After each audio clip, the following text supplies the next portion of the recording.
안녕하세요. 이제 칠순을 넘긴 여자입니다. 저는 어렸을 적부터 참 문이 지지리도 없는 사람이었습니다. 그도 그럴 것이 어렸을 적에 열병에 걸려서 그때부터 한쪽 귀에 청력을 잃었어요.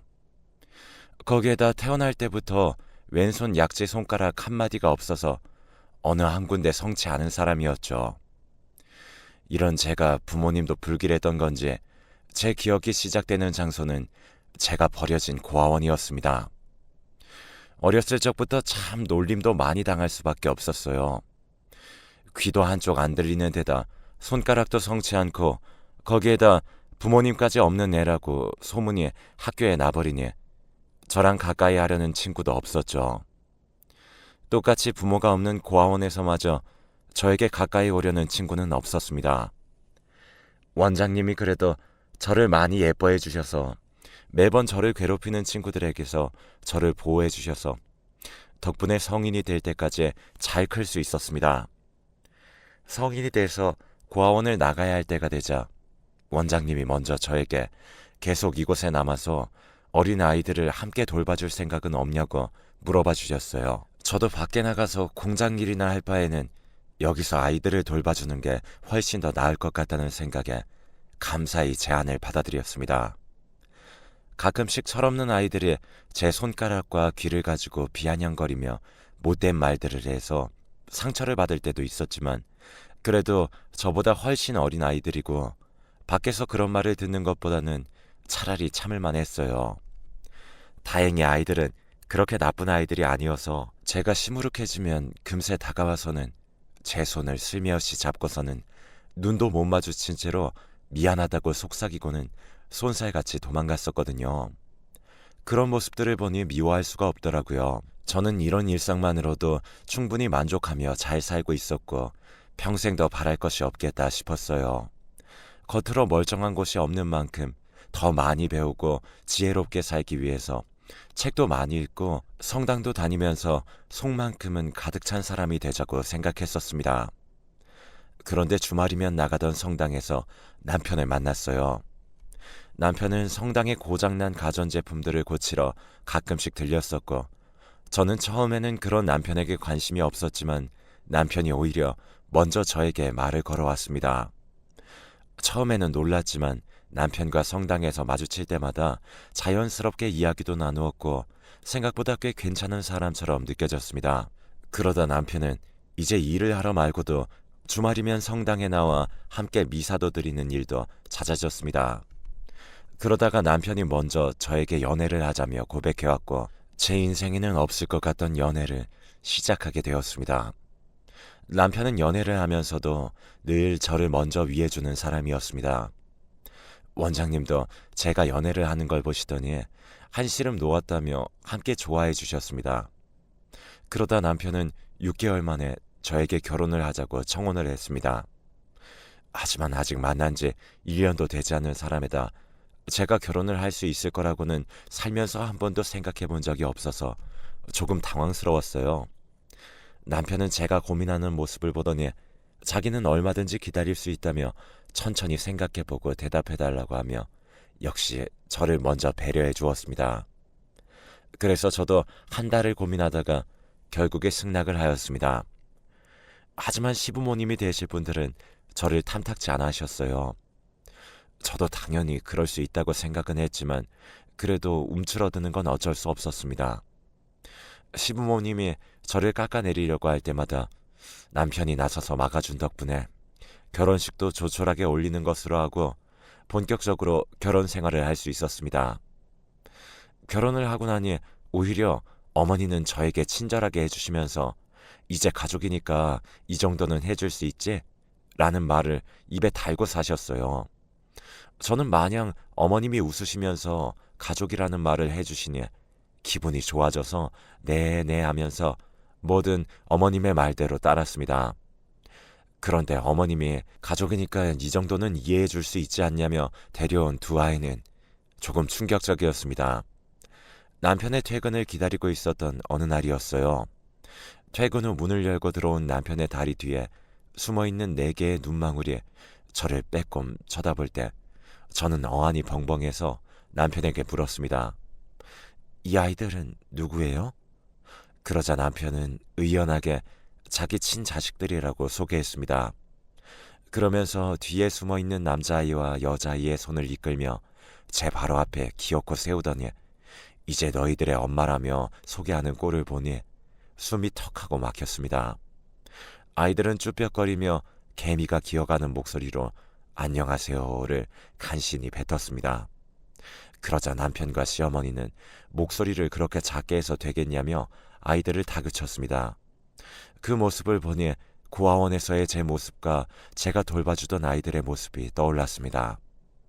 분명 남편에게 화를 내고 따져 물어야 할 상황이었던 건 맞지만 아이들의 눈앞에서는 차마 화도 내지 못하고 분을 삭히는 수밖에 없었어요. 그렇게 아무 말도 하지 못하고 아이들을 떠맡은 채 집에서 아이를 돌보는 일만 했습니다. 10년을 넘게 식모살이를 한 거죠. 아이들이 사춘기를 겪을 땐 제가 부끄러웠는지 저를 투명인간 취급했었어요. 그래도 아이들이 무슨 죄가 있냐는 생각으로 예뻐해주며 키웠었는데 참 덧없다고 생각했었죠. 그래도 첫째인 딸은 고등학교를 졸업하고 대학교도 좋은 데로 들어가더니 저에게 호의적으로 변하기 시작했어요. 둘째인 아들이 저에게 대들면서 손찌검까지 하려고 할 때가 있었는데 첫째가 그런 둘째를 혼내면서 그러면 안 된다고 나무라기도 했습니다. 그런 모습을 보면서 그래도 헉키우지는 않았구나 싶었습니다. 그 집에서 그나마 딸 덕분에 조금은 숨통을 틔고 살았습니다. 하지만 아들은 날이 갈수록 망나니가 되어갔습니다. 처음엔 자기 누나 말은 듣는 것 같았는데 고등학교에 올라가자 그마저도 아무 효과가 없었어요. 학교도 나가지 않는 게 일상이고 어디 질이 좋지 않은 동네 형들과 어울려 노는 것 같았지만 제가 딱히 할 수 있는 일은 없었어요. 제 말은 씨알도 안 먹혔으니까요. 남편은 그런 아들을 보고 아이들 교육을 어떻게 시킨 거냐며 저에게 윽박질러대며 술을 마시면 늘 아들의 교육 문제로 시비를 걸어왔습니다. 나이가 들고 일거리가 줄어들자 남편은 매번 술을 마시고 집에 들어와 난장판을 만들어 놓는 것이 일이 되었어요. 그렇게 술을 마시다 보니 건강도 날이 갈수록 안 좋아져서 결국 병원에 들락거리는 지경까지 이르렀죠. 그 무렵쯤엔 딸은 대학을 졸업한 동시에 임용고시를 통과해서 교사가 되었습니다. 남편도 그때만큼은 좋아라 하며 딸이 교사라며 여기저기 자랑을 하고 다녔어요.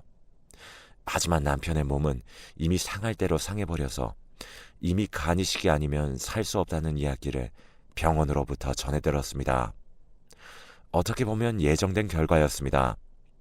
간이 좋지 않으니 술을 줄이라는 의사의 말을 번번이 무시하며 매일같이 술을 마셔댔으니까요. 일단은 가족 중에 적합한 사람이 있는지 검사를 하니 아들이 적합하다고 나왔어요. 그런데 아들은 처음에는 하겠다고 하더니 시간이 갈수록 조바심이 났는지 수술을 한 달 앞두고 홀연히 사라져버렸습니다. 정말 그 모습을 보니 남편이 처음으로 딱하게 느껴지더군요.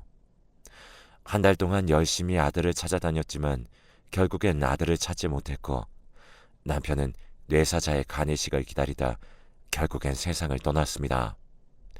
남편의 장례식장에 아들은 뻔뻔하게 나타나서는 자기도 어쩔 수 없었다며 비는 모습에 기가 차서 딸과 함께 아들을 쫓아내버렸어요. 그 후로는 아들이 어디 가게를 차려서 장사를 시작했다는 소식을 듣기만 하고 아들과 직접적으로 연락을 하지 않고 지냈습니다. 그런데 몇 년이 지난 후 딸을 통해서 아들이 연락이 왔습니다. 자기가 결혼을 하는데 그래도 부모님이 안 계신 채로는 할 수 없다면서요. 딸도 숙이고 들어오는 자기 동생의 모습이 짠했는지 결혼할 때까지만 부탁한다고 해서 찝찝한 마음으로 일단은 부탁을 들어주었습니다. 아들은 어디서 만났는지 대형 로펌에서 일하는 변호사를 자기 신부로 데려왔더군요. 알고 보니 아들네 가게도 꽤나 장사가 잘 되는 편이라 2호점, 3호점까지 내면서 본격적으로 프랜차이즈를 내려고 준비하면서 지금 아내를 만났다고 하더라고요. 이제 알아서 잘 살겠거니 싶어서 결혼하고 난 뒤로는 아들의 왕래는 여전히 없을 거라고 생각했습니다. 그런데 저는 여전히 아들에게는 식모였었나 봅니다. 처음에는 아들이 결혼하고 손주를 낳았다며 그래도 할머니인데 아기 얼굴은 봐야 하지 않겠냐며 집으로 저를 초대했습니다. 거기엔 사돈도 함께 있었는데 제가 아기를 안으려고 하자 사부인이라는 사람이 덜컥 제 손을 잡더니 아이를 제대로 안을 수 있겠냐면서 몸도 불편한데 그냥 눈으로만 보시는 건 어떠냐고 권유 같은 강요를 했습니다. 누가 봐도 제가 몸이 성치 않으니 저를 불길한 사람 취급하는 거였어요.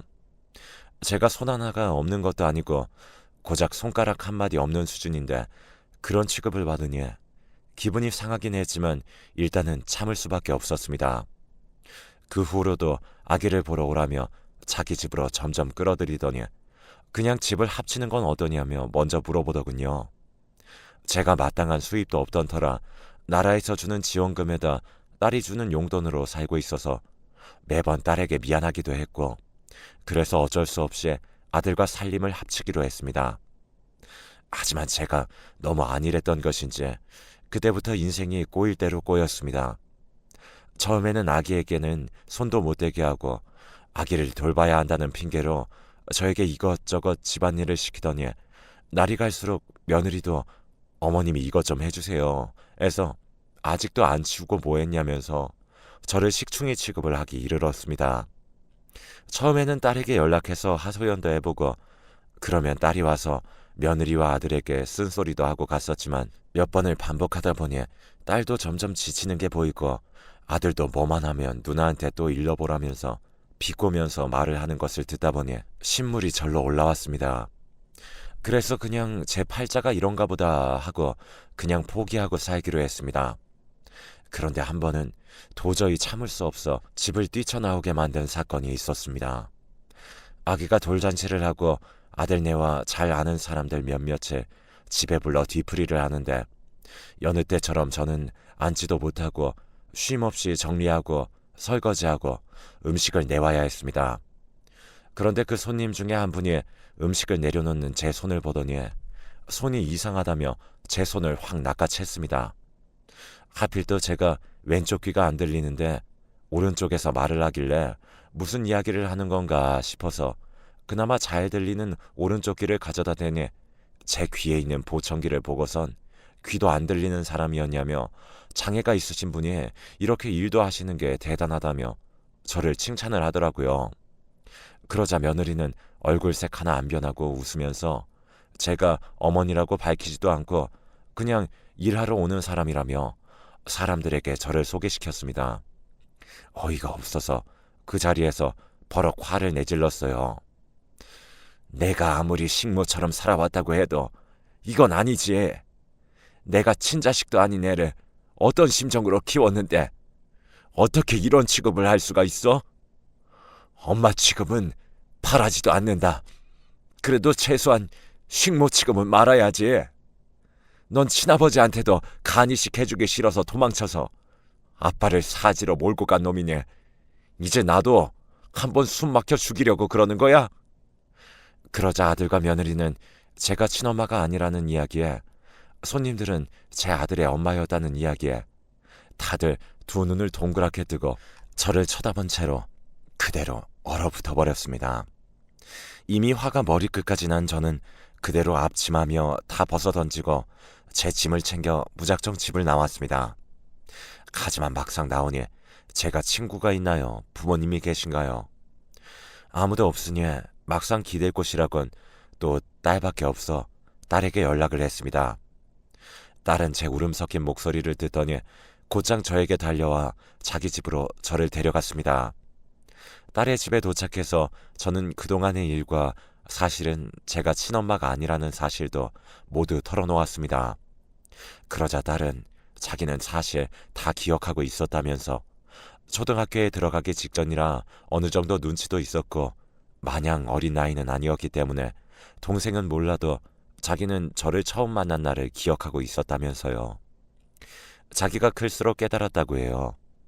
남의 자식을 그렇게 정성으로 키워주는 게 얼마나 어려운 일인지 그 어려운 일을 제가 했었다는 걸 알고 있어서 더 저에게 마음이 갔다고 합니다. 그 말을 듣고 그동안의 고생을 한 번에 보상받는 느낌에 눈물이 펑펑 쏟아졌어요. 그렇게 그날 밤에는 딸과 한참을 이야기하다가 동이 틀 즈음에야 눈이 퉁퉁 부은 채로 잠에 들었습니다. 그리고 다음날 딸이 출근하고 나서 아들에게 다시 연락이 왔습니다. 자기는 몰랐다면서 죄송하다고 다시 한번 기회를 주면 안 되겠냐고 하더라고요. 처음으로 들어보는 아들의 죄송하다는 소리에 마음이 약해졌습니다. 다시 함께 살 생각은 전혀 없었지만 그래도 키워온 세월이 얼만데 뚝 끊어내버릴 수는 없는 노릇이었어요. 그래서 아들네가 밥을 대접하고 싶다는 이야기에 한 번의 기회를 더 주자고 생각했습니다. 그래서 그 주말에 아들네와 만나 척 봐도 비싸 보이는 한식당을 갔어요. 난생 처음 와보는 고급진 식당에 어떻게 해야 하나 몸들 바를 몰라 하니 며느리는 처음 보는 다정한 미소로 차근차근 이건 이렇게 하면 된다. 맛은 어떠냐? 입맛에는 맞으시냐? 엄청 저를 신경 써주더라고요. 그러면서 친자식도 아닌데 이렇게 키워주셔서 너무 감사하다면서 케이크도 준비해왔습니다. 아들은 먼저 저보고 맛을 보라고 하면서 케이크를 덜어내서 저에게 건네주었고 조금 들뜬 마음으로 넙죽 받아먹었어요. 그런데 그 이후로 졸음이 쏟아지더니 순식간에 저는 잠에 들었습니다. 그리고 눈을 뜨니 아들이 차를 태워 어디론가 저를 데려가고 있었습니다. 간간히 들리는 대화에서는 돈을 얼마나 받을 수 있는지에 대한 이야기가 오고 가는 것 같았어요. 몸을 일으켜 세우고 싶었지만 그럴 힘도 없고 계속 졸음이 몰려와 정신을 차릴 수가 없었습니다. 그 후 제가 완전히 정신을 차렸을 땐 작은 컨테이너 안 창고였습니다. 밖에는 아무런 소리도 들리지 않았고 아들네는 이미 사라지고 없었어요. 어딘지도 모른 채 휴대전화도 없이 처음에는 밖에 나가기 위해서 소리도 치고 문도 부숴보려고 안간힘을 썼지만 이 늙은 몸으로 그게 가능할 리가요. 그렇게 3일을 아무것도 먹지 못해 정신도 혼미해져 가고 있었습니다. 그런데 어디선가 희미하게 자동차 소리가 들려왔습니다. 저는 소리치고 싶었지만 이미 목은 다 쉬어버렸고 더 이상 소리칠 힘도 남아있지 않았습니다. 그런데 밖에 엄마를 부르는 제 딸의 목소리가 들려왔습니다. 그리고 문 밖에서 몇 번을 덜컹거리던 끝에 문이 열렸고 저는 동시에 겨우 붙잡고 있던 정신을 놓아버렸습니다. 다시 정신을 차리니 저는 병원이었습니다. 그리고 제 옆에는 얼마나 울었는지 두 눈이 퉁퉁 부어서 제대로 뜨지도 못하고 있는 딸과 어딘가 익숙한 얼굴의 남자가 서 있었습니다. 눈을 뜨자 저에게 달려들어 다행이라며 또 울어대는 딸을 달래며 의아함이 담긴 눈으로 남자를 바라보니 혹시 자기가 기억나지 않냐면서 빙그레 웃어 보였습니다. 그 표정을 보니 기억 저편에서 무언가가 떠오르는 것 같았습니다. 현식이라며 자기를 소개하자 저는 단번에 누구인지 떠올릴 수 있었습니다. 남자는 제가 보육원에서 일하던 시절 저를 잘 따르던 남자아이였습니다. 심성이 고와 남들이 저를 무시할 때에도 늘 선생님이 제일 좋다면서 꼬박꼬박 저를 선생님 대접을 해주던 아이였죠. 그 아이 덕분에 아무리 힘든 일이 있어도 절로 웃음이 났었어요. 현식이는 뜻밖의 소식을 저에게 전해주었습니다. 제가 일하던 보육원 원장님이 얼마 전에 세상을 뜨셨는데 유언장에 저에게 보육원 운영과 자기의 유산 일부분을 맡기고 싶다고 적으셨다고 해요. 현식이가 변호사가 돼서 보육원과 그 외에 원장님이 운영하시던 다른 기관들의 법적인 문제를 담당하고 있어서 현식이가 저를 수소문하다가 아들과 먼저 연락이 닿았다고 해요.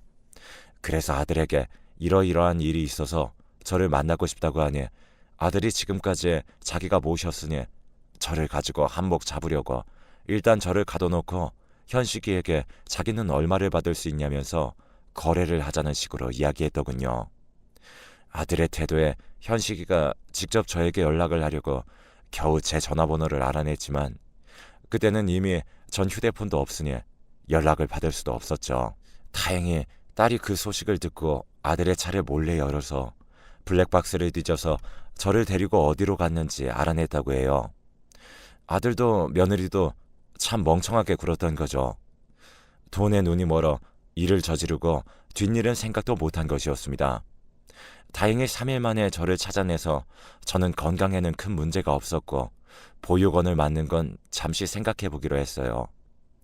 저는 이미 늙음악한 나이에다 이미 보육원 일은 너무 오래전이라 쉽게 결정할 문제는 아니니까요. 매번 딸에게 받기만 해서 미안한 마음도 컸었는데 이제 딸이 기댈 수 있는 엄마가 된 것 같아 마음의 짐을 하나 덜어냈습니다.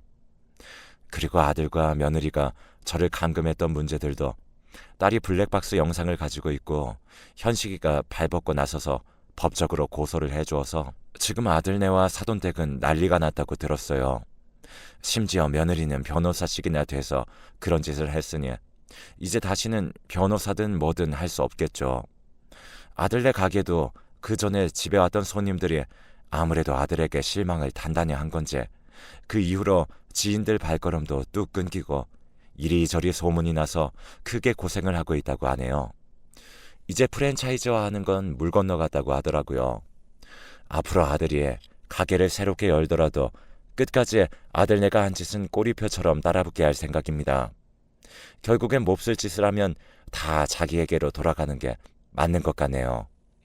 며느리도 아들도 결국에 두고두고 자기들이 한 짓을 돌려받게 될 거라 생각하니 속이 다 시원해지네요. 지금까지 제가 한 고생은 이제부터 편하게 살려고 그런 거라고 생각해요. 전에는 제 인생은 원래 이렇게 꼬여서 팔자려니 생각했는데 결국엔 제 인생도 이렇게 피네요. 이제부터는 딸이 결혼하는 것도 보고 행복하게 사는 일만 남은 것 같네요. 여러분들도 행복하게 사세요.